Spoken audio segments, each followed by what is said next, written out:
I'm Edie McHardie. I was just a fortnight off being 18 when war started. I worked in the gas company at Old Kent Road, but I was sent home as other clerks were because they were evacuating Old Kent Road because it had been a dangerous spot in the event of bombing. And the gas company took over big houses all round, which they converted into offices. After about 6 weeks, I was told to report to West Park, where I stay. It's two big houses they had in West Park. It's past Eltham. And as time went on, I began to get a bit fed up being there. And I knew that when conscription eventually started, I wouldn't be allowed to leave the gas company. And I kept wanting to join the WAF because I kept seeing these notices about the airmen wanting me on the posters. And I waited until the Blitz was on, and then Dunkirk, and then of course the Blitz came after Dunkirk, and then after the bombing up in the city, I really thought that now's the time to get there because conscription was getting nearer and nearer. And I joined up. I went to Yorkshire Grey at Eltham and got my form for applying to join up. The 24th of February 1941, I sallied forth, wondering what I was letting myself in for. It was a bitterly cold day and it was foggy and horrible. I'd have got to a Dastrel house. From there, I went to Gloucester, Innsworth Lane, between Gloucester and Cheltenham, where I did my 3 weeks training. That was a square bashing, route marches, getting kitted out, inoculations, vaccination. And the next morning, the first night was terrible. The first meal I had were 2 sausages, overcooked sausages, and grey, lumpy mashed potatoes. I always remember that. And then finally we got into this billet, which was about 20-odd females, and of course we were all very embarrassed and dressing behind dressing gowns and so on, so nobody would see what we were doing. And during the night there was a voice, the area siren went, and a voice came in, "Take 2 biscuits and go into the bed." Well, I didn't have any biscuits, and I thought, well, I was going to the bed. Next day, I found out biscuits were, in fact, those square palliasses, which were the mattresses. We were supposed to take 2 of those and go under the bed. But anyhow, after the first night, we were told that if we wanted to, we could go to the orderly room and get a ticket to go home because, as I said, there wasn't conscription. But, of course, I daren't go home because I'd have lost face if I'd gone home, but I felt so homesick. Anyhow, after a few days, it began to be all right. We did all this training and so on. And then at the end of 3 weeks, we passed out, sort of we knew which was our left foot, which was our right foot, and how to stop and how to turn and whatnot and whatnot. And I was sent to Penarth on an accounts course. That was very nice in south of Wales. I thoroughly enjoyed that. And, of course, by the time the course was finished, I knew all about the accounts in the Air Force, so I thought. And my first station was Wattisham in Suffolk. So I went off there thinking, oh, well, I've come now. I'll save the country from all that's going to happen to them. And this was a Blenheim bomber station. And, of course, the men weren't very pleased. They didn't welcome us with open arms because they were going to lose their jobs when these women were coming to take over, these bits of girls. And on a pay parade, the clerk had to... all the men, or all the women, it was mostly all men because it was for flying people, sergeants and the mechanics and so on. They'd all form up in front of the paying officer, and the pay clerk had to call out the name. The person whose name it was came to attention, called out their last 3 figures, said, "Sir," came forward and got their pay. Well, of course, the men in the accounts office got their own back on me. They put me as a pay clerk out to a Polish squadron. So you can imagine all the names of these Poles. I mean, I had to call out the names. It was my very first pay parade, and I had an officer one side of me, an officer paying out the other side of me, an officer witnessing me, and an officer paying out, and another officer there. And that was rather overawing, and all these grinning men in front of me. Anyhow, I got through that, and I realised I wasn't so clever after all. And after that, you got used to it, and it was quite pleasant. There was quite a lot of things happened. And on that particular station, you used to get the bombers used to go out and bomb Germany, and very often the Germans would follow them back. And so the WAVs couldn't be billeted on the camp. We were at Needham Market, which was nearby. We were brought into camp each day, and anybody who was on the camp and not on essential duty had to disperse into the fields because of the bombing. Well, of course, that was I was there for about 3 years, and then went to Chessington. But I was in accounts the whole time, and all kinds of different things happened. But I always remember my first night with the biscuits, and then my Polish squadron being the first paper raid. so I was sort of not nearly so big-headed after that. I'm Margaret Phair. Beginning of the war, I was 13, evacuated twice. At the age of 15, I went into a military hospital at Muswell Hill. We were called auxiliaries, I think was the name. Not exactly nurses, because we did the dirty work. Emptied the bottles, cooking, cleaning, you name it, we did it. Leaving the nurses free to do the actual nursing.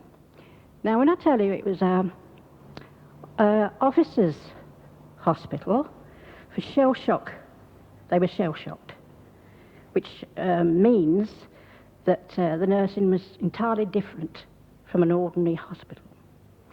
I had to sign the Secrets Act, so I suppose it's all right to tell you about it now. But it was all very hush-hush. I met many a brave man, lovely boys, because they were only boys, a lot of them. And one of them was Group Captain Cheshire of the Cheshire Homes, and he was very shell-shocked. I don't know if you know what shell shock means, but it's a mental condition. They are fatigued. They are nervous. They have nightmares. They need rest.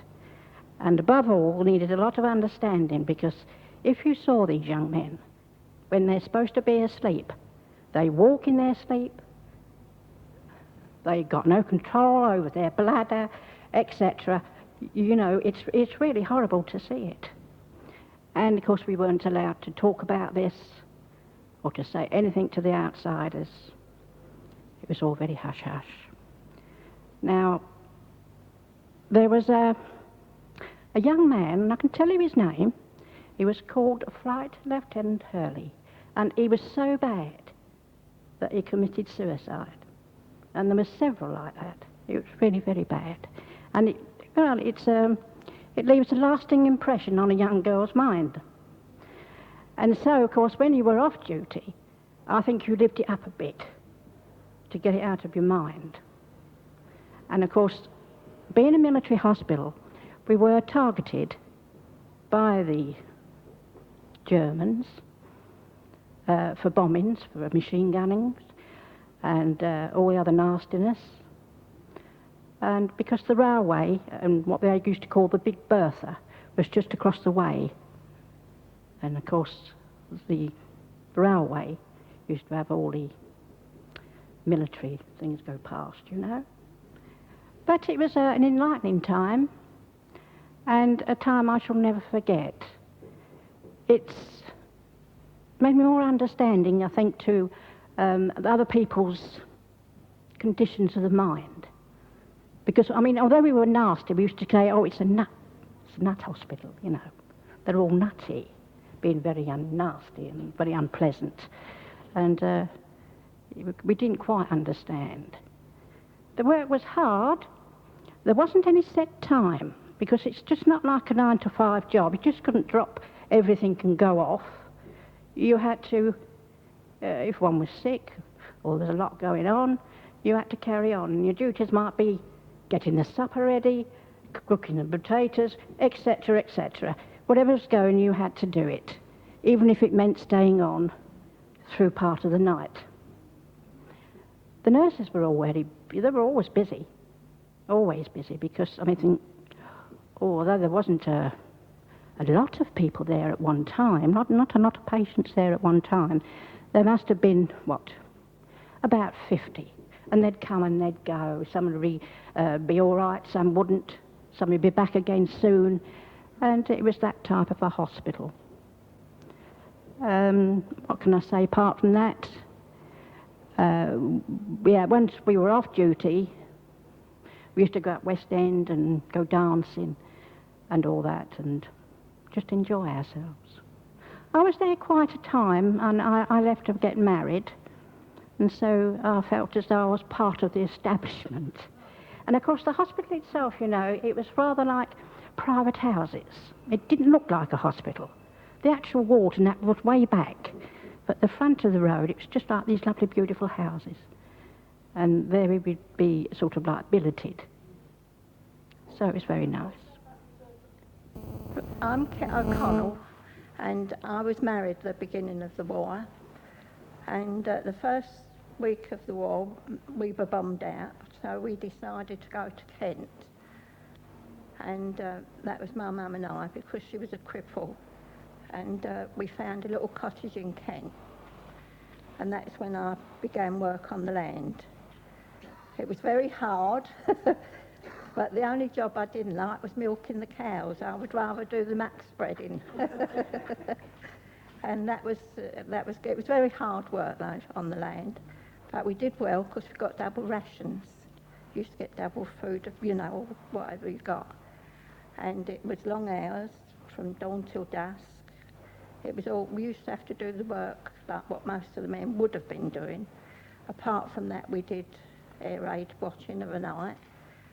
And on top of that, I had all little evacuees sent down to me, about 6 nieces and nephews to stay with us in this cottage. So apart from my mum and I, and my husband was in the Navy, I had the little evacuees to look after as well and keep my eye on them. Everybody was at a dance or whatever, everybody went. It was a thing that they didn't have very often, and everybody went. Well, this farmer, being a lady, she's made me go out into the middle of the field with this cow. Being a heifer, it was having a bad time. So she's had to go over and get another farmer.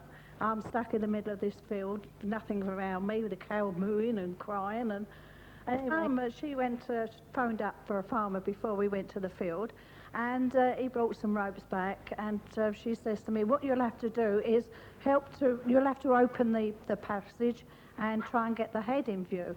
Anyway, there was me with my hands inside her and working this head out sort of thing. And then the first front legs came out, and they tied the rope round its legs, and those two was pulling while I was opening it. It made me feel really ill because she was crying. The cow was crying, not me, and the farmer. And they were pulling and tugging, and out came this lovely, lovely calf. And of course the mother was licking it. And then within about, 3 minutes of this cow being confined, she was laying on the ground, and they just literally started kicking it. And I went mad. I just nearly stood on them. And I said, don't be so damn, well, being a Cockney, I was giving them some bad language. But they said that if they hadn't have done that, she wouldn't have got up and looked after the car. So that to get her to stand up. But I thought that type of, it was a nasty thing to do. But as I was saying, none of these ladies has been a midwife to a cow.